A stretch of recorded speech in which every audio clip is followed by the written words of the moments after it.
Oh, I don't like it when it first touches your tongue. But then after a moment, I really enjoy it. Yeah. It's a little sour at first, but ooh, that's good. Yeah, I really expected to hate it, and I like it. You know what this would be good with?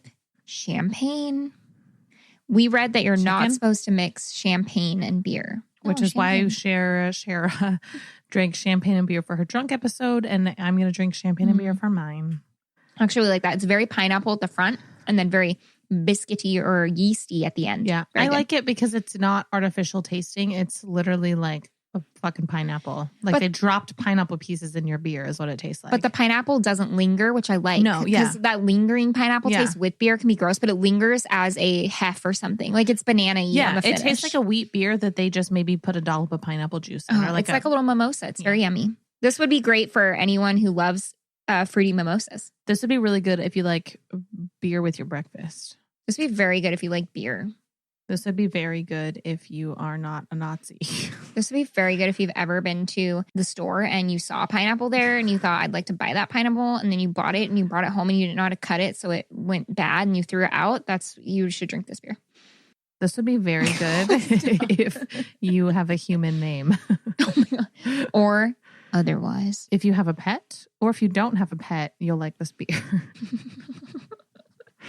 You little bitch. Okay, wait. Sarah, I think we did this on an episode once, but we cut out the 10 minutes that we paused the show. Oh, I kept about 20 seconds in and cut out 9 minutes and 40 seconds. Sarah, we did this all weekend. Sarah and I like to do this thing where we say something really common, like, oh, you like to eat when you're hungry, but then we end it with, you little bitch. So we're like, oh, you use windshield wipers when it's raining, you little bitch. Oh, you like to use shampoo when your hair is dirty, you little bitch. Anyways, so if you want to take water that one, when you're dehydrated, you little bitch. Say that to your partner, child, mom, dad tonight and tell us how it goes. Your child. Oh, you want a story at bedtime, you little bitch. Brought to you by Pineapple Beer. We don't have kids. Yeah. Disclaimer. Oh, you want dinner tonight, you little bitch. We're just kidding. Yeah. No, we're not. We said that to each other all weekend. It was so funny. Yeah. Right. I thought you were going to say something else. No, that's all I have. You little bitch. You got nothing I to say. thought you were going to say something else, you little bitch. Okay. My case, my disclaimer is that it's murder, but read the room. Look where you are. Look what you're listening to. Check your tone. I'm going to tell you about the murder of Kandil Belak. Okay. Who was born Fuzia Azim. I might be saying that wrong, and it's not, I'll get into it. So my sources, BBC, an article by Sanam Maher, The Guardian, an article by John Boone, Wikipedia, The Indian Express, which is a New Delhi paper, The Independent, an article by Parul Segal, and Al Jazeera News, which I used when I did the mining episode. I remember that. So Fuzia Azim, who went by Kandil Belak, and so she's a female, she was born on March 1st, 1990. And Kandil was like her stage name or her social media name. Okay. But she's about our age, just a little older. Yes. Yeah. Yeah. So March 1st, 1990. So I literally wrote, so she would be about our age. Yeah. Sadly, her life was cut short on July 15th, 2016. So also not that long ago. She was from Punjab, Pakistan. Kandil was a stunning, dark-haired, beautiful woman. Gorgeous. She fucking amazing makeup. She's just beautiful. She was a model, actress, and a total social media celebrity as well. As well as a very outspoken feminist. She talked a lot about women's rights in Pakistan and all over, but focused on Pakistan, which was not easy, both in her family and in the culture in Pakistan. I can't imagine how difficult that would be. In a place like the States, if you're I'm a feminist, some douchey dudes might be like, you suck. Hate men. Yeah. What is this about men? You're like, stop. Yeah. It's about ladies. It's the hardest, and women. But, yeah, I can't imagine how hard that would be in a country that literally, not that, I don't think there's any country that truly appreciates women in the same level they appreciate men. But you do have to admit that some places appreciate women better than others in whatever way you want appreciate. And not even just appreciating having rights and being able to wear what you want and have power. And I'll get more into that. But So she came from a very underprivileged, very poor family. Her dad worked on a small farm. Her mom didn't work, and they barely scraped by each month. Like, her family was very, very poor. She had 6 brothers and 2 sisters. So big family. Same with Patty's, like, really big family. Yeah. She was always interested in acting and singing from a very young age. Before her fame, quote unquote, she was a hostess at a restaurant. And I shouldn't even use fame in quotes because she was a big fucking deal. Yeah. She gained huge popularity through social media, both due to her beauty and her videos where she would discuss the rights of Pakistani women. She's very outspoken about her independence and the independence and rights that all women should have, which again in Pakistan and in her family was very controversial. Yeah, I bet. Which is, why is it fucking controversial to say that women should have rights? Like, that's just centuries of really problematic judicial. Yeah. And I mean, it's bad. She became known as Pakistani's Kim Kardashian. Oh. So she's really this, and I wrote essentially and then actually crossed it out. She was essentially the country's first social media star, but not even essentially, like, she was the first social media star. And it's like, from what I could tell, and I looked at her Instagram, which we can post a screenshot. Her Instagram, it looks like a lot has been deleted, but it is still out there.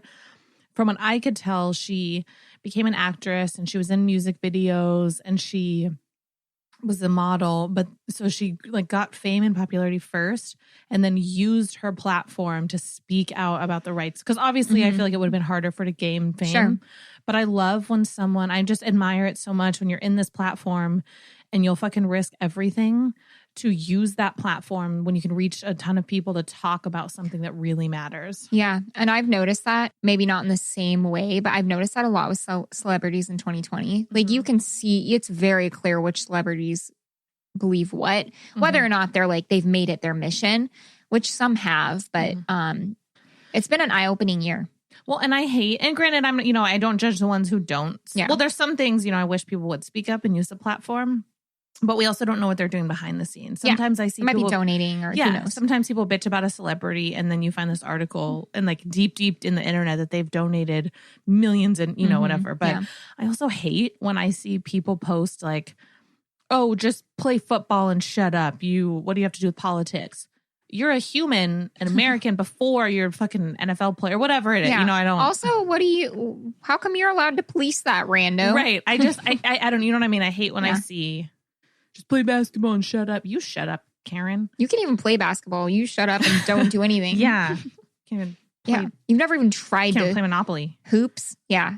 Get out. So people were really fascinated by her but also outraged. So she was a very controversial but famous person. But inspiring to some. Oh, yeah. And yeah, to a shitload of people. Candiel's Facebook and Instagram weren't that different than what you'd see here. Like when I looked through her Instagram, it was, she might have a kind of scandalous picture, but it's not anything like if we got dressed up and showed some cleavage and went out and put a picture, it's the same, same kind of shit. And then maybe like a selfie with her and her mom and then a picture of her laying on a bed in a short skirt, like not that different. Like if you saw it here, you wouldn't bat an eye, but in Pakistan, it was a big deal. Those weren't pictures that you put out there as a woman or anyone probably. Yeah, and not in that culture. She had photos of herself in little clothing, photos of herself lying in bed, mixed with family photos, cute selfies, videos of her like makeup routine, like just a bunch of mix of stuff. She would post cute and sexy photos with random captions, things like, and I bring this up because a lot of people talked about it. She had like these catchphrases where she'd be like, my head hurts, or how am I looking? Like she was this gorgeous, sexy selfie and be like, my head hurt, like something kind of funny that the picture wasn't about at all. It kind of became catchphrases. She really went against the grain and just totally and unapologetically lived her truth. Yeah. In 2008, at 17 years old, Candiel had a brief marriage to Ashik Hussain, who was her mother's cousin. It was an arranged marriage. They had a son together, but Ashik was extremely abusive. It's reported that he beat and tortured her, often burning her with cigarettes. And I'll bring that up later, like that is proven. After 2 years of marriage, she fled, but she had to leave her son with her husband because she had no right. Like what? Yeah. She barely has the right to leave. She have to flee.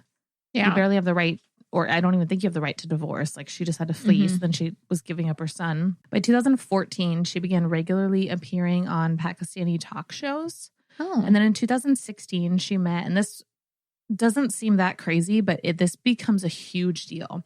She meets with a clergy member at a hotel, like just in the lobby. She wants to learn more about her faith. And of course, people take photos of them meeting, and these photos are all over the internet, and people go nuts in good and bad. Some people are like, oh my God, how like she is this disgrace. How dare he meet with her? And some people like it's just it causes a lot of controversy.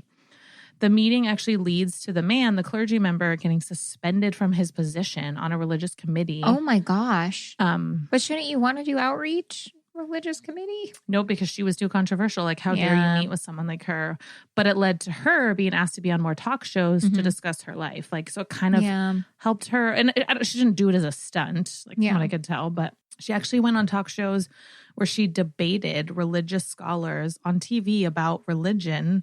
They would question her about her quote unquote Western and controversial lifestyle. And she would talk to them about why the fuck can't women have rights? You know, like, so she got more and more controversial, like, as she got bigger.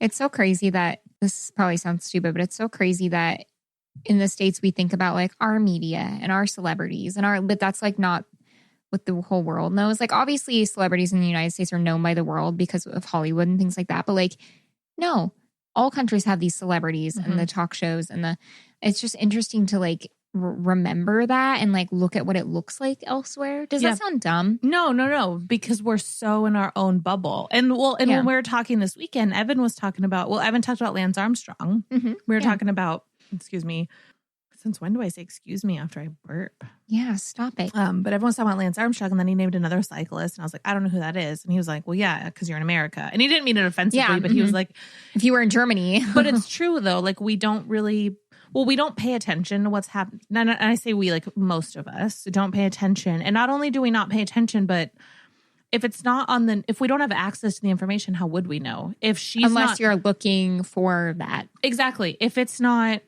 if it's not on ABC, Fox, NBC, whatever the major news stations are on, or NPR or something, like if it's not on a news state, like how would you, exactly? Yeah. Why would you look up social media unless you're famous in Pakistan? Yeah. Like you just wouldn't probably. Yeah. So unless you literally go searching to kind of, but then even then you have to know what to search for. It's just, we only know what we have access to. Yeah. And America kind of only cares about America. I mean, welcome. And other countries might be. I know we like to say like that's so America. Maybe other countries are the same. I don't know. I actually don't know either. Yeah. But it is hard. Like, it doesn't sound dumb at all because we're all in this bubble and it's hard to know what's going on. And that's why I've done a lot of cases recently in other countries. Like I've done a few. I would like to do more. It's hard to find the information on, but it's out there. You just, again, you have to know what to look for and figure it out. But it's been kind of fascinating. Like that one I did in Thailand and learned so much about their justice system. And then Heather sent us that amazing long email breaking. And I read that email like 4 times because I just kept wanting to soak it all in and like learn. And it's crazy. Then in 2016, she did something way over the line for their Pakistan standards. She promised her Facebook followers that she would perform a striptease for them if the Pakistani cricket team won the upcoming match against India, which here it's funny, but there it was like, right. And they called her the Pakistani Kim Kardashian. If Kim Kardashian did that, people would be like, fuck yeah. But people were like, what? Yeah, they're like, no, stop. Yeah. And Pakistani lost, so she didn't end up doing it. And, and I don't know if she was actually going to or if it was a PR stunt. Or like a bluff. Yeah, so we don't know if she was going to, but she, she did say she was going to. Joke or not, that's something really controversial to say. Yeah. As she grew in popularity and reached more viewers, she began to speak out more and more against the way women were treated and their, quote, position in Pakistani society. She released a music video called Ban. And I say she released, it was someone else's song, but she was the dancer in it. The music video was called Ban, and it was made to mock the restrictions that Pakistani places on women. I watched the music video on YouTube like 3 times. And unfortunately, watch it. I could not find a version that had subtitles, so I had no idea what he's saying. Yeah. But it's this guy singing, and she's in it, and she's essentially an American music video. Yeah. She's not wearing much clothing. She's dancing. She's Yeah. being super sexy. Sure. She's got like a short little wig on, like a little bob. It's nothing here. We wouldn't bat an eye. We'd be like, oh, just another like music video with the sexy She's dancer. wearing like what Taylor Swift would wear. It's not even like that scandalous. Like it's not,